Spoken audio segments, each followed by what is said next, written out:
ದೆಹಲಿ ಮಾಜಿ CM Arvind ಕೇಜ್ರಿವಾಲ್ಗೆ relief ಸಿಕ್ಕಿದೆ. ಅಬಕಾರಿ ಹಗರಣದಲ್ಲಿ ಕೇಜ್ರಿವಾಲ್ ಸೇರಿದಂತೆ ಮನೀಶ್ ಸಿಸೋಡಿಯಾ ಸೇರಿದಂತೆ 23 ಮಂದಿ ಖುಲಾಸೆ ಮಾಡಲಾಗಿದೆ. ದೆಹಲಿ ಹೈಕೋರ್ಟ್ನಿಂದ ಮಹತ್ವದ ತೀರ್ಪು ಹೊರಬಿದ್ದಿದೆ. ಇನ್ನು ಕೋರ್ಟ್ ತೀರ್ಪು ಹೊರಬೀಳುತ್ತಿದ್ದಂತೆ ಕೇಜ್ರಿವಾಲ್ ಭಾವುಕರಾಗಿದ್ದಾರೆ. ಈ ಕುರಿತು ಮಾಧ್ಯಮಗಳ ಜೊತೆ ಮಾತನಾಡಿದ ಕೇಜ್ರಿವಾಲ್, ಸುಳ್ಳು ಆರೋಪ ಹೊರಿಸಿ ನನ್ನನ್ನ ಜೈಲಿಗೆ ಕಳುಹಿಸಿದ್ರು. ಸತ್ಯಕ್ಕೆ ಯಾವತ್ತಿದ್ರೂ ಜಯ ಸಿಕ್ಕೇ ಸಿಗುವ ವಿಶ್ವಾಸ ಇತ್ತು. ಇವತ್ತು ಸಿಕ್ಕಿದೆ ಎಂದಿದ್ದಾರೆ. ಇನ್ನು ಪ್ರಕರಣದಿಂದ ಖುಲಾಸೆ ಬಳಿಕ ಕೇಜ್ರಿವಾಲ್ ಪತ್ನಿ ಕೂಡ ಎಕ್ಸ್ನಲ್ಲಿ ಪೋಸ್ಟ್ ಹಾಕಿ ಸಂತಸ ವ್ಯಕ್ತಪಡಿಸಿದ್ದಾರೆ.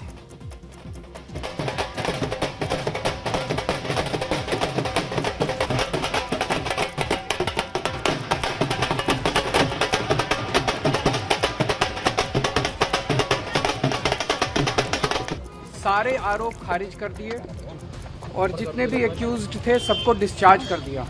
हम हमेशा कहते थे सत्य की जीत होती है।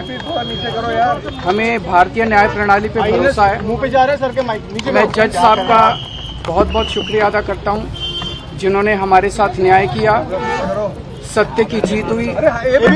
मैं हमेशा कहता था कि भगवान हमारे साथ है। मोदी जी ने और अमित शाह जी ने मिल के आजाद भारत का सबसे बड़ा राजनीतिक षड्यंत्र रचा। ಧಾರವಾಡ ಬಿಜೆಪಿ ಮುಖಂಡ ಯೋಗೀಶ್ ಗೌಡ ಕೊಲೆ ಪ್ರಕರಣಕ್ಕೆ ಸಂಬಂಧಪಟ್ಟಂತೆ ಶಾಸಕ ವಿನಯ್ ಕುಲಕರ್ಣಿಗೆ ಸುಪ್ರೀಂ ಕೋರ್ಟ್ ಜಾಮೀನು ಮಂಜೂರು ಮಾಡಿದೆ. ಇತ್ತೀಚೆಗೆ ಹೈಕೋರ್ಟ್ನಲ್ಲಿ ಜಾಮೀನು ಅರ್ಜಿ ವಜಾಗೊಳಿಸಲಾಗಿತ್ತು.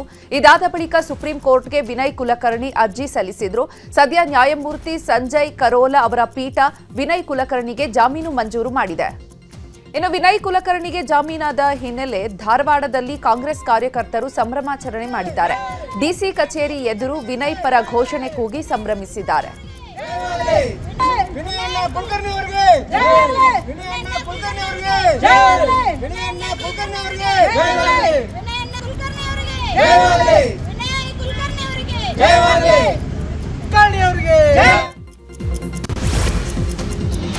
ಬಾಗೇಪಲ್ಲಿ ಶಾಸಕ ಸುಬ್ಬಾರೆಡ್ಡಿಗೆ ಸುಪ್ರೀಂ ಕೋರ್ಟ್ ಬಿಗ್ ರಿಲೀಫ್ ಕೊಟ್ಟಿದೆ. ಚುನಾವಣಾ ಅಫಿಡವಿಟ್ನಲ್ಲಿ ಸುಳ್ಳು ಮಾಹಿತಿ ನೀಡಿದ್ದ ಆರೋಪ ಸಾಬೀತಾದ ಹಿನ್ನೆಲೆ ಹೈಕೋರ್ಟ್ ಸುಬ್ಬಾರೆಡ್ಡಿ ಆಯ್ಕೆ ಅಸಿಂಧು ಎಂದು ಆದೇಶಿಸಿತ್ತು. ಸದ್ಯ ಹೈಕೋರ್ಟ್ ಆದೇಶ ಪ್ರಶ್ನಿಸಿ ಸುಪ್ರೀಂ ಕೋರ್ಟ್ಗೆ ಮೇಲ್ಮನವಿ ಸಲ್ಲಿಸಿದ್ರು. ಸದ್ಯ ಇವತ್ತು ವಿಚಾರಣೆ ನಡೆಸಿದ ಸುಪ್ರೀಂ ಕೋರ್ಟ್ ಹೈಕೋರ್ಟ್ ಆದೇಶಕ್ಕೆ ತಡೆ ಕೊಟ್ಟಿದೆ. ಇನ್ನು ಸುಬ್ಬಾರೆಡ್ಡಿಗೆ ಬಿಗ್ ರಿಲೀಫ್ ಸಿಕ್ಕ ಬೆನ್ನಲ್ಲೇ ಬಾಗೇಪಲ್ಲಿಯಲ್ಲಿ ಬೆಂಬಲಿಗರು ಪಟಾಕಿ ಸಿಡಿಸಿ ಸಂಭ್ರಮಿಸಿದ್ದಾರೆ. ಪಟ್ಟಣದ ಸುಬ್ಬಾರೆಡ್ಡಿ ಕಚೇರಿ ಮುಂದೆಯೇ ಸಂಭ್ರಮಾಚರಣೆ ಮಾಡಿದ್ದಾರೆ.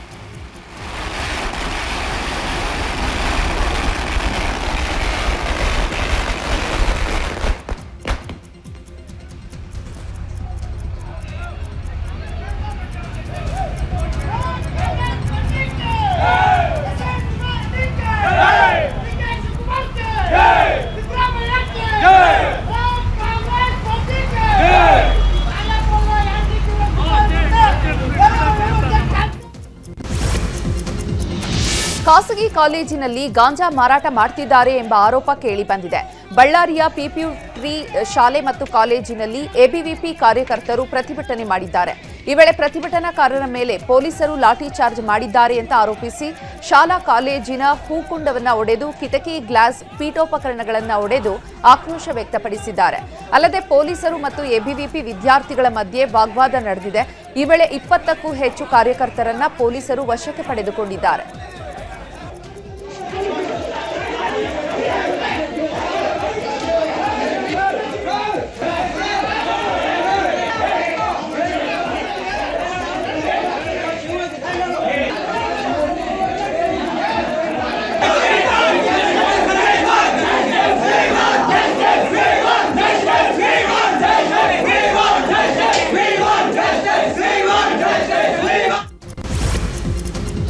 ಸಿನಿಮಾ ಹೀರೋಗಾಗಿ ಸೋಷಿಯಲ್ ಮೀಡಿಯಾ ಇನ್ಫ್ಲೂಯೆನ್ಸರ್ ಅಮುಕು ಡುಮುಕು ಪೆಟ್ರೋಲ್ ಕುಡಿದು ಅಂಧಾಭಿಮಾನ ಮೆರೆದಿದ್ದಾನೆ.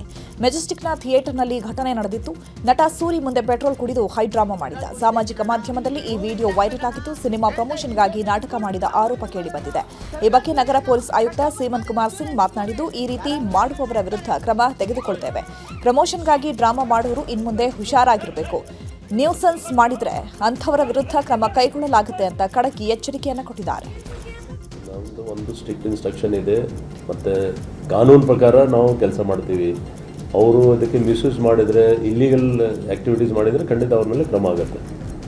ಬಟ್ ಇದು ಸೋಷಿಯಲ್ ಮೀಡಿಯಾದು ಮಿಸ್ಯೂಸ್ ಮಾಡೋದು ಅವ್ರಿಗೆ ಗೊತ್ತಿದೆ ಕಾನ್ಸಿಕ್ವೆನ್ಸಸ್ ನಾವು ಖಂಡಿತ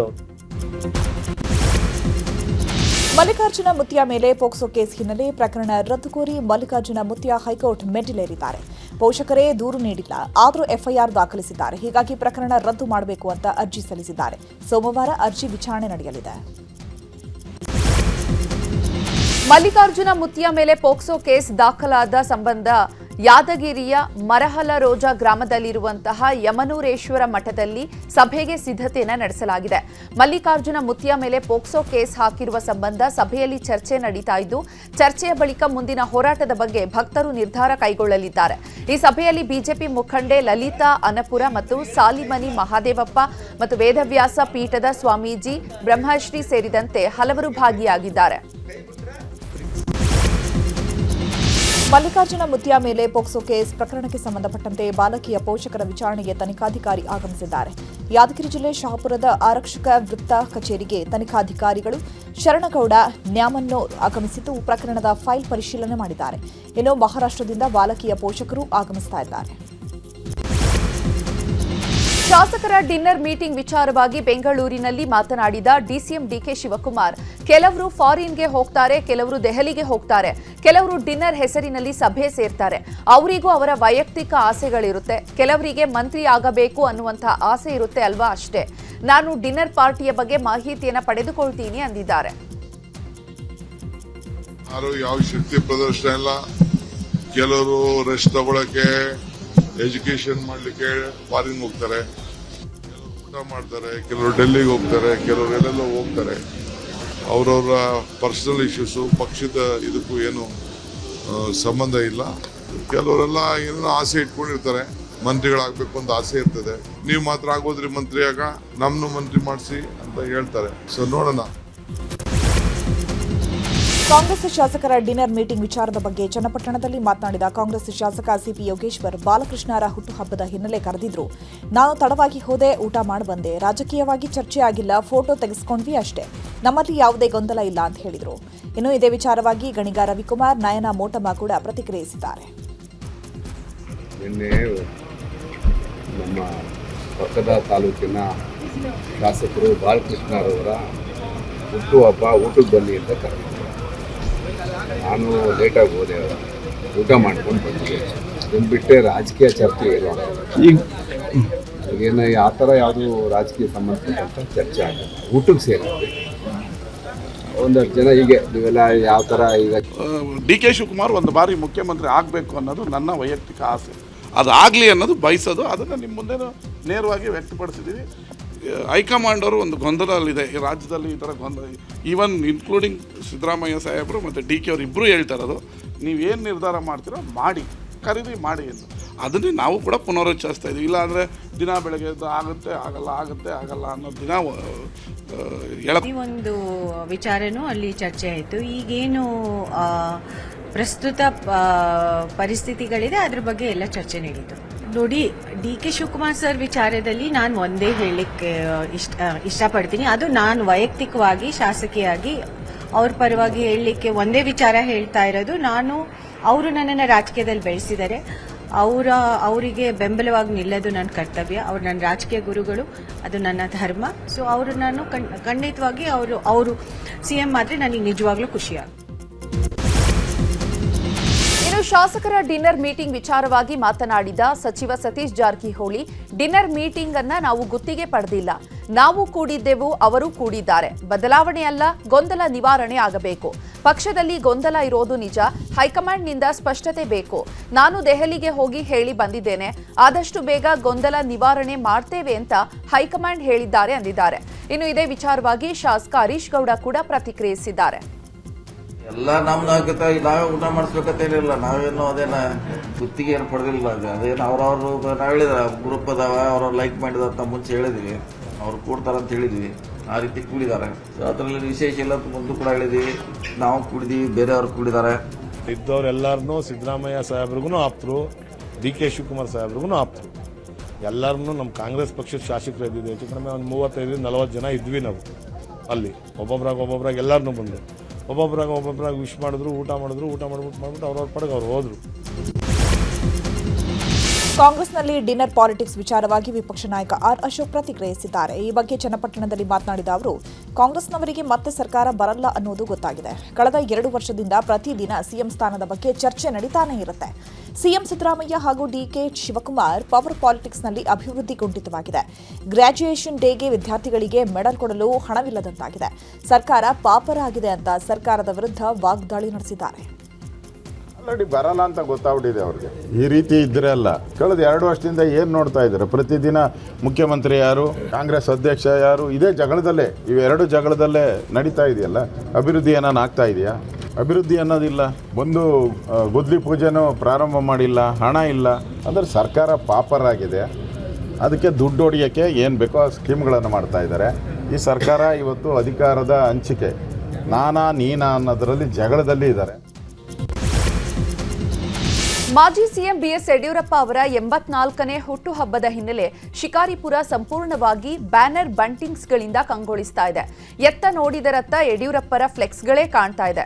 ಶಿಕಾರಿಪುರದ ಕುಮದ್ವತಿ ಶಿಕ್ಷಣ ಸಂಸ್ಥೆಯ ಆವರಣದಲ್ಲಿ ಅಭಿಮಾನಿಗಳಿಂದ ಅಭಿನಂದನಾ ಕಾರ್ಯಕ್ರಮ ಆಯೋಜನೆ ಮಾಡಲಾಗಿದ್ದು, ಕಾಲೇಜು ಬಳಿ ಪೊಲೀಸ್ ಬಿಗಿ ಭದ್ರತೆ ಏರ್ಪಡಿಸಲಾಗಿದೆ.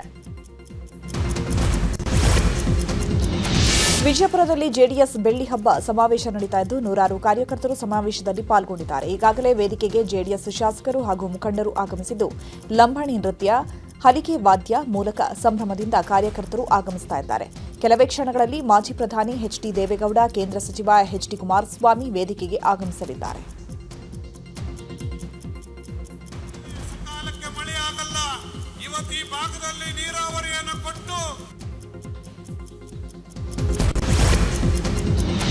ವಿಜಯಪುರದಲ್ಲಿ ಜೆಡಿಎಸ್ ಶಕ್ತಿ ಪ್ರದರ್ಶನಕ್ಕೆ ಮುಂದಾಗಿದೆ. ಹೀಗಾಗಿ ಕಾರ್ಯಕ್ರಮಕ್ಕೆ ಬರುವಂತಹ ಜನರಿಗೆ ಭರ್ಜರಿ ಊಟದ ತಯಾರಿ ಮಾಡಲಾಗಿದೆ.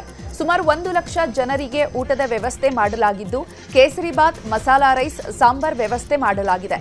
ಸುಮಾರು 200 ಬಾಣಸಿಗರಿಂದ ಅಡುಗೆ ತಯಾರಿ ಮಾಡಲಾಗಿದೆ.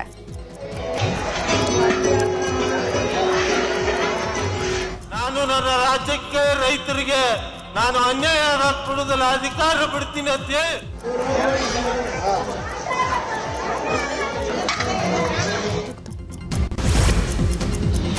ನಿವೃತ್ತ ಸೈನಿಕನ ಅಂತ್ಯಕ್ರಿಯೆ ವೇಳೆ ಅಸ್ಪೃಶ್ಯತೆ ಮಾಡಿದ್ರು ಎಂಬ ಆರೋಪ ಕೇಳಿಬಂದಿದೆ. ಬಾಗಲಕೋಟೆ ಜಿಲ್ಲೆ ಎಳಕಲ್ ತಾಲೂಕಿನ ಚಿನ್ನಾಪುರ ಗ್ರಾಮದಲ್ಲಿ 55 ವರ್ಷದ ನಿವೃತ್ತ ಸೈನಿಕ ಹನುಮಂತಪ್ಪ ಹರಿಜನ ಮೃತಪಟ್ಟಿದ್ರು. ಆದರೆ ಅಂತ್ಯಕ್ರಿಯೆಗೆ ಬಂದ ದಲಿತರು ಅಂಗಡಿಗೆ ಬಂದಿದ್ದಕ್ಕೆ ಅಂಗಡಿ ಬಂದ್ ಮಾಡಿದ್ದಾರೆ ಅಂತ ಆರೋಪಿಸಲಾಗಿದೆ. ಹುಬ್ಬಳ್ಳಿಯಲ್ಲಿ ರಣಜಿ ಫೈನಲ್ ಪಂದ್ಯ ನಡೀತಾ ಇದೆ. ಮೊದಲ ಇನ್ನಿಂಗ್ಸ್ನಲ್ಲಿ ಕರ್ನಾಟಕ ತಂಡ ಮುಗ್ಗರಿಸಿದೆ. ಮಯಾಂಕ್ ಅಗರ್ವಾಲ್ ಹೊರತುಪಡಿಸಿ ಇನ್ಯಾವುದೇ ಬ್ಯಾಟ್ಸ್ಮನ್ಗಳು ಕೂಡ ನಿರೀಕ್ಷಿತ ಪ್ರದರ್ಶನವನ್ನ ನೀಡಿಲ್ಲ. ಮಯಾಂಕ್ ಶತಕದಾಟದ ನೆರವಿನಿಂದ ಫಸ್ಟ್ ಇನ್ನಿಂಗ್ಸ್ನಲ್ಲಿ 293ಕ್ಕೆ ರನ್ಗೆ ಆಲ್ಔಟ್ ಆಯಿತು. ಇನ್ನು ಜಮ್ಮು ಕಾಶ್ಮೀರ ತಂಡದ ಪರ ಅಕೀಬ್ ನಬೀದರ್ 5 ವಿಕೆಟ್ ಅನ್ನ ಕಿತ್ತರು. ಫಾಲೋ ಆನ್ ಹೇರದ ಜಮ್ಮು ತಂಡ 2ನೇ ಇನ್ನಿಂಗ್ಸ್ ಆರಂಭಿಸ್ತಾ ಇದ್ದಂತೆ 2 ವಿಕೆಟ್ ಕಳೆದುಕೊಳ್ತು. ಸದ್ಯ ಜಮ್ಮು ಕಾಶ್ಮೀರ 72 ರನ್ಗೆ 2 ವಿಕೆಟ್ ಕಳೆದುಕೊಂಡಿದ್ದು ಬ್ಯಾಟಿಂಗ್ ಮುಂದುವರೆಸಿದೆ. ಜಮ್ಮು ಕಾಶ್ಮೀರ ಚೊಚ್ಚಲ ರಣಜಿ ಟ್ರೋಫಿ ಗೆಲ್ಲುವ ತವಕದಲ್ಲಿದೆ. ಉದ್ಯೋಗದ ಹೆಸರಿನಲ್ಲಿ ವಿದ್ಯಾರ್ಥಿಗಳಿಗೆ ಕೋಟ್ಯಾಂತರ ರೂಪಾಯಿ ವಂಚನೆ ಮಾಡಿರುವಂತಹ ಘಟನೆ ಮಂಗಳೂರಿನಲ್ಲಿ ನಡೆದಿದೆ. ಚೈನ್ ಲಿಂಕ್ ಎಂಬ ಹೆಸರಿನಲ್ಲಿ ಬಡ ವಿದ್ಯಾರ್ಥಿಗಳನ್ನ ಗುರಿಯಾಗಿಸಿಕೊಂಡು ವಂಚನೆ ಮಾಡಿದ್ದಾರೆ ಎನ್ನಲಾಗಿದೆ. ತಲಾ 51,000 ರೂಪಾಯಿ ಹೂಡಿಕೆ ಮಾಡುವಂತೆ ಆಮಿಷವೊಡ್ಡಿ ವಂಚಿಸಲಾಗಿದೆ.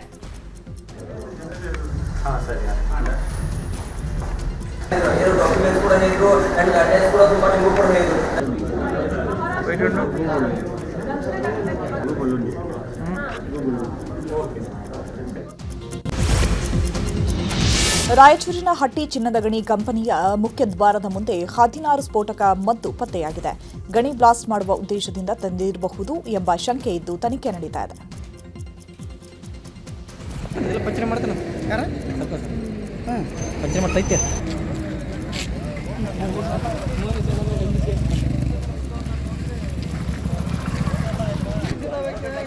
ಟೋಟಲ್ 16 ಟ್ಯೂಬ್ ಇದಾವೆ. 16 ಬದ್ದವ.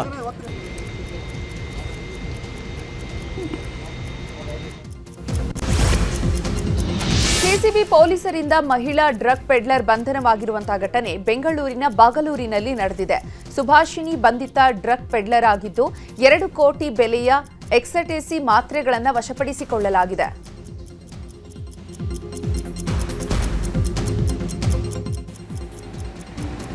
ಕಿಚನಲ್ಲಿ ಅಡುಗೆ ಇಟ್ಟಿಸಿದ್ಯಾ? ಈ ಕಡೆ ಬನ್ನಿ.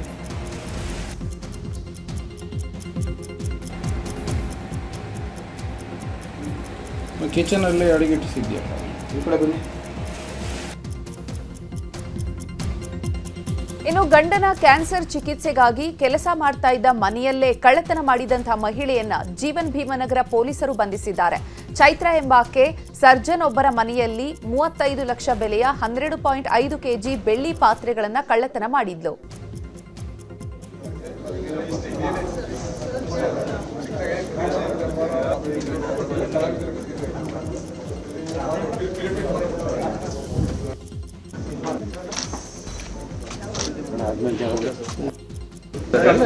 ಬಿಲ್ಡರ್ ಕಚೇರಿಯಲ್ಲಿ ಲಕ್ಷ ಹಣ ಕಳ್ಳತನ ಮಾಡ್ತಾ ಇದ್ದ ಸಿಬ್ಬಂದಿ ಸೇರಿದಂತೆ ಇಬ್ಬರನ್ನ ಸದಾಶಿವನಗರ ಪೊಲೀಸರು ಬಂಧಿಸಿದ್ದಾರೆ.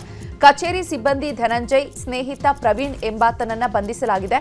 91 ಲಕ್ಷ ನಗದು ಕಳ್ಳತನವಾಗಿದ್ದು ಬಂಧಿತರಿಂದ 81.66 ಲಕ್ಷ ಹಣ ಜಪ್ತಿ ಮಾಡಲಾಗಿದೆ.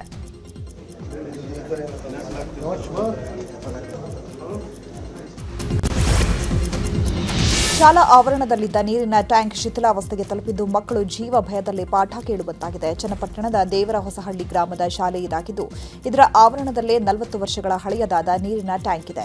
ಅಂಗನವಾಡಿ ಸೇರಿದಂತೆ 27 ಮಕ್ಕಳು ಈ ಶಾಲೆಯಲ್ಲಿ ವಿದ್ಯಾಭ್ಯಾಸ ಮಾಡುತ್ತಿದ್ದಾರೆ. ನೀರಿನ ಟ್ಯಾಂಕ್ ಶಿಥಿಲಗೊಂಡ ಹಿನ್ನೆಲೆ ಮಕ್ಕಳು ಜೀವ ಭಯದಲ್ಲಿರುವಂತಾಗಿದೆ. ಕೂಡಲೇ ಟ್ಯಾಂಕ್ ಸ್ಥಳಾಂತರಕ್ಕೆ ಗ್ರಾಮಸ್ಥರು ಆಗ್ರಹಿಸಿದ್ದಾರೆ.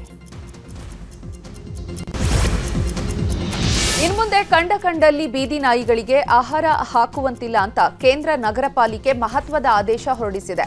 ಹೀಗಾಗಿ ಕೇಂದ್ರ ನಗರ ಪಾಲಿಕೆ ವ್ಯಾಪ್ತಿಯ 90 ಕಡೆಗಳಲ್ಲಿ ಮಾತ್ರ ನಾಯಿಗಳಿಗೆ ಆಹಾರ ಹಾಕಲು ಸೂಚಿಸಲಾಗಿದೆ. ಫೀಡಿಂಗ್ ಸ್ಪಾಟ್ನಲ್ಲಿ ಜಿಬಿಎ ವತಿಯಿಂದ ನಾಮಫಲಕ ಅಳವಡಿಕೆ ಮಾಡಲಾಗಿದೆ. ಸಂಘ ಸಂಸ್ಥೆಗಳ ಜೊತೆಗೂಡಿ ನಗರ ಪಾಲಿಕೆ 90 ಸ್ಥಳಗಳನ್ನು ಗುರುತಿಸಿದ್ದು ಅಲ್ಲಿಯೇ ನಾಯಿಗಳಿಗೆ ಫೀಡಿಂಗ್ ಹಾಕಲು ಸೂಚಿಸಲಾಗಿದೆ.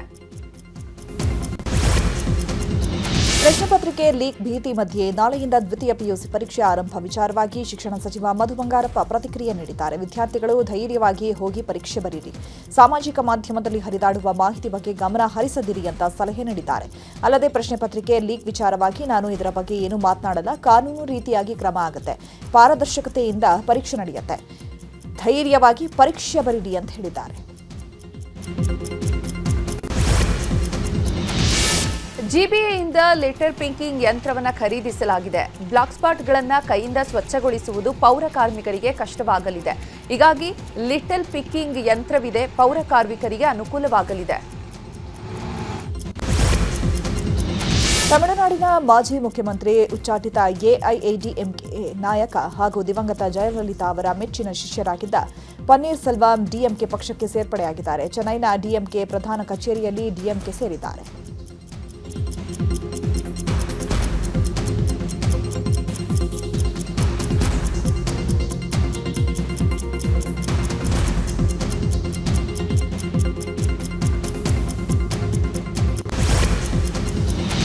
ಉತ್ತರ ಪ್ರದೇಶದ ಮಥುರಾ ಜಿಲ್ಲೆಯ ವೃಂದಾವನದಲ್ಲಿರುವಂತಹ ಶ್ರೀ ಬಂಕೆ ಬಿಹಾರಿ ದೇವಸ್ಥಾನದಲ್ಲಿ ಹೋಳಿ ಉತ್ಸವ ನಡೆಸಲಾಗಿದೆ. ಉತ್ಸವದಲ್ಲಿ ಭಾರೀ ಸಂಖ್ಯೆಯ ಭಕ್ತರು ಭಾಗಿಯಾಗಿದ್ದರು.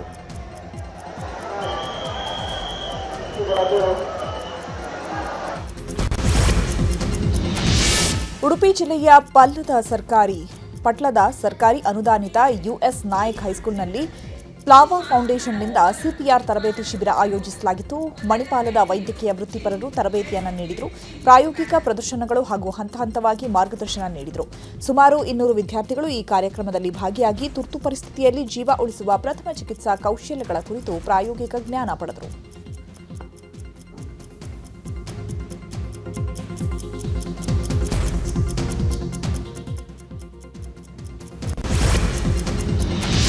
ವಿಜಯಪುರದಲ್ಲಿ ಜೆಡಿಎಸ್ ಸಮಾವೇಶ. ಬೆಳ್ಳಿ ಹಬ್ಬದ ಸಂಭ್ರಮದಲ್ಲಿ ಜೆಡಿಎಸ್ ಕಾರ್ಯಕರ್ತರನ್ನ ಉದ್ದೇಶಿಸಿ ನಿಖಿಲ್ ಭಾಷಣವನ್ನ ಮಾಡಿದ್ದಾರೆ. ಉತ್ತರ ಕರ್ನಾಟಕದಲ್ಲಿ ದಳ ಶಕ್ತಿ ಪ್ರದರ್ಶನವನ್ನ ಮಾಡಲಾಗ್ತಾ ಇದೆ. ಸಮಾವೇಶದಲ್ಲಿ ಎಚ್ಡಿಡಿ ಮತ್ತು ಎಚ್ಡಿಕೆ ಭಾಗಿಯಾಗಿದ್ದಾರೆ. ರಾಜಕೀಯವಾಗಿ ನಮ್ಮನ್ನ ಟೀಕಿಸಬೇಕು ಅಂತಕ್ಕಂಥ ಹಿನ್ನೆಲೆಯಲ್ಲಿ ಜನತಾದಳ ಪಕ್ಷ ಕೇವಲ ಹಳೆ ಮೈಸೂರು ಪ್ರಾಂತ್ಯಕ್ಕೆ ಸೀಮಿತವಾಗಿರ್ತಕ್ಕಂಥ ಪಕ್ಷ, ಜನತಾದಳ ಪಕ್ಷ ಕೇವಲ ಒಂದು ಜಾತಿಗೆ ಸೀಮಿತವಾಗಿರ್ತಕ್ಕಂಥ ಪಕ್ಷ ಅಂತ ಸುಳ್ಳು ಅಪಪ್ರಚಾರವನ್ನ ಮಾಡ್ತಾ ಇರ್ತಕ್ಕಂಥದ್ದನ್ನ ನಾವು ಹಲವಾರು ವರ್ಷಗಳಿಂದ ನೋಡ್ತಾ ಇದ್ದೇವೆ. ಆದರೆ ಇವತ್ತು ವೇದಿಕೆ ಮೇಲೆ ಬಿಜಾಪುರ ಜಿಲ್ಲೆಯ ಶಾಸಕರು ರಾಜುಗೌಡರು ಕೂಡ ಈಗ ತಾನೇ ಮಾತನಾಡಿದ್ದಾರೆ. ಬಸವನ ಬಾಗೇವಾಡಿಯ ಮುಂಬರ್ತಕ್ಕಂಥ ದಿನಗಳಲ್ಲಿ ಶಾಸಕರಾಗ್ತಕ್ಕಂಥ ಅಪ್ಪುಗೌಡರು ಮಾತನಾಡಿದ್ದಾರೆ. ಜೊತೆಯಲ್ಲಿ ಇಂಡಿಯಾ ಅತ್ಯಂತ ಸಾಮಾನ್ಯರಲ್ಲಿ ಒಬ್ಬರಾಗಿ ಬಹುಶಃ ಅವರು ಮಾತಾಡಬೇಕಾದ್ರೆ ಅವರ ಮಾತಿನಲ್ಲಿ ಇದ್ದಂತ ಆ ನೋವನ್ನ, ಅವರ ಭಾವನೆಗಳನ್ನ ಅವರು ವೇದಿಕೆ ಮೂಲಕ ಏನು ಹಂಚ್ಕೊಂಡ್ರು. ಒಂದು ನಾನು ಬಿ ಡಿ ಪಾಟೀಲ್ರಿಗೆ ಈ ಸಂದರ್ಭದಲ್ಲಿ ಪಕ್ಷದ ಕಾರ್ಯಕರ್ತನಾಗಿ ಪಕ್ಷದ ವರಿಷ್ಠರ ಮುಂದೆ ತಿಳಿಸ್ಲಿಕ್ಕೆ ಬಯಸ್ತೇನೆ. ಬಿ ಡಿ ಪಾಟೀಲ್ರು ಆರ್ಥಿಕವಾಗಿ ಸದೃಢರು ಇಲ್ಲದೆ ಇರಬಹುದು, ಆದರೆ ಅವರಲ್ಲಿ ಇರ್ತಕ್ಕಂಥ ಹೃದಯ ಶ್ರೀಮಂತಿಕೆ ಬಹುಶಃ ಮುಂದೊಂದು ದಿನ 2 ಚುನಾವಣೆಗಳಲ್ಲಿ ಸನ್ಮಾನ್ಯ ಕುಮಾರಣ್ಣವರು ಹಾಗೂ ಸನ್ಮಾನ್ಯ ದೇವೇಗೌಡರು ಸಾಹೇಬರು ಪಕ್ಷದಿಂದ ಅವ್ರಿಗೆ ಇಂಡಿ ವಿಧಾನಸಭಾ ಕ್ಷೇತ್ರದಿಂದ ಸ್ಪರ್ಧೆ ಮಾಡತಕ್ಕಂಥ ಒಂದು ಅವಕಾಶವನ್ನೇ ಏನು ಕೊಟ್ಟಿದ್ರು. ಅತ್ಯಂತ ಅಲ್ಪ ಮತದಿಂದ ಅವರು ಪರಾರ್ಜಿತಗೊಂಡಿದ್ರು ಕೂಡ ಬಹುಶಃ ಅವರು ಅತ್ಯಂತ ಜನಪ್ರಿಯತೆ ಮತ್ತೆ ಜನಾನುರಾಗಿಗಳಾಗಿ ಇಂಡಿ ವಿಧಾನಸಭಾ ಕ್ಷೇತ್ರದಲ್ಲಿ ಇವತ್ತಿಗೂ ಕೂಡ ಹೋರಾಟದ ಕಿಚ್ಚಿಂದ ಬಿಡದೆ ಓಡ್ತಾ ಇರ್ತಕ್ಕಂಥದ್ದು ನೋಡಿದ್ರೆ 100ಕ್ಕೆ 100 ಇಂಡಿ ಭಾಗದಿಂದ ಬಂದಿರತಕ್ಕಂಥ ಎಲ್ಲ ತಂದೆ ತಾಯಂದಿರುಗಳು, ಯುವಕ ಮಿತ್ರರು ಮುಂದೊಂದು ದಿನ ಬಿ ಡಿ ಪಾಟೀಲ್ರನ್ನ ಶಾಸಕರಾಗಿ ಮಾಡ್ತೀರಾ ಅಂತಕ್ಕಂಥ ಸಂಪೂರ್ಣ ಆತ್ಮವಿಶ್ವಾಸ ಈ ಪಕ್ಷದ ಒಬ್ಬ ಯುವ ಕಾರ್ಯಕರ್ತನಾಗಿ ನನ್ನಲ್ಲಿದೆ. ಪಾಪ ಕೇಳ್ತೀರಾ, ಜನತಾದಳ ಪಕ್ಷ ಒಂದು ಜಾತಿಗೆ ಸೀಮಿತ ಅಂತ. ಬಿ ಡಿ ಪಾಟೀಲ್ರು ಒಬ್ಬ ಕುರುಬ ಸಮುದಾಯದಿಂದ ಬಂತಕ್ಕಂಥ ಒಬ್ಬ ವ್ಯಕ್ತಿ. ಜನತಾದಳ ಪಕ್ಷ ಯಾವತ್ತಿಗೂ ಕೂಡ ಒಂದು ಜಾತಿಗೋ ಧರ್ಮಕ್ಕೋ ಸಮುದಾಯಕ್ಕೋ ಸೀಮಿತವಾಗಿ ಈ ಪಕ್ಷ 25 ವರ್ಷ ಈ ರಾಜ್ಯದಲ್ಲಿ ಪೂರೈಕೆಯನ್ನ ಮಾಡಿಲ್ಲ. ಹಾಗಾಗಿ ಬಿ ಡಿ ಪಾಟೀಲ್ರು ಇವತ್ತು ಒಂದು ಸಣ್ಣ ಉದಾಹರಣೆ ನಮ್ಮ ಕಣ್ಮುಂದೆ ಇದ್ದಾರೆ. ನಾಗ್ಠಣ ವಿಧಾನಸಭಾ ಕ್ಷೇತ್ರದ ನಿಕಟಪೂರ್ವ ಶಾಸಕರು ದೇವಾನಂದ್ ಚೌಹಾಣ್ಜಿರವರು ಮತ್ತೆ ಅವರ ಧರ್ಮಪತ್ನಿ ಸುನೀತಮ್ಮ ಅವರು ಕೂಡ ಇಲ್ಲೇ ಎಲ್ಲೋ ಬಹುಶಃ ಇಲ್ಲೇ ಕೂತಿದ್ದಾರೆ ವೇದಿಕೆ ಮೇಲೆ. ಬಹುಶಃ ಇವತ್ತಿನ ಈ ಒಂದು ಸಮಾವೇಶ ಪ್ರಾರಂಭ ಆದಾಗ ಒಂದು ಕಿರುಚಿತ್ರವನ್ನ ನಾವು ನೋಡ್ತಾ ಇದ್ವು.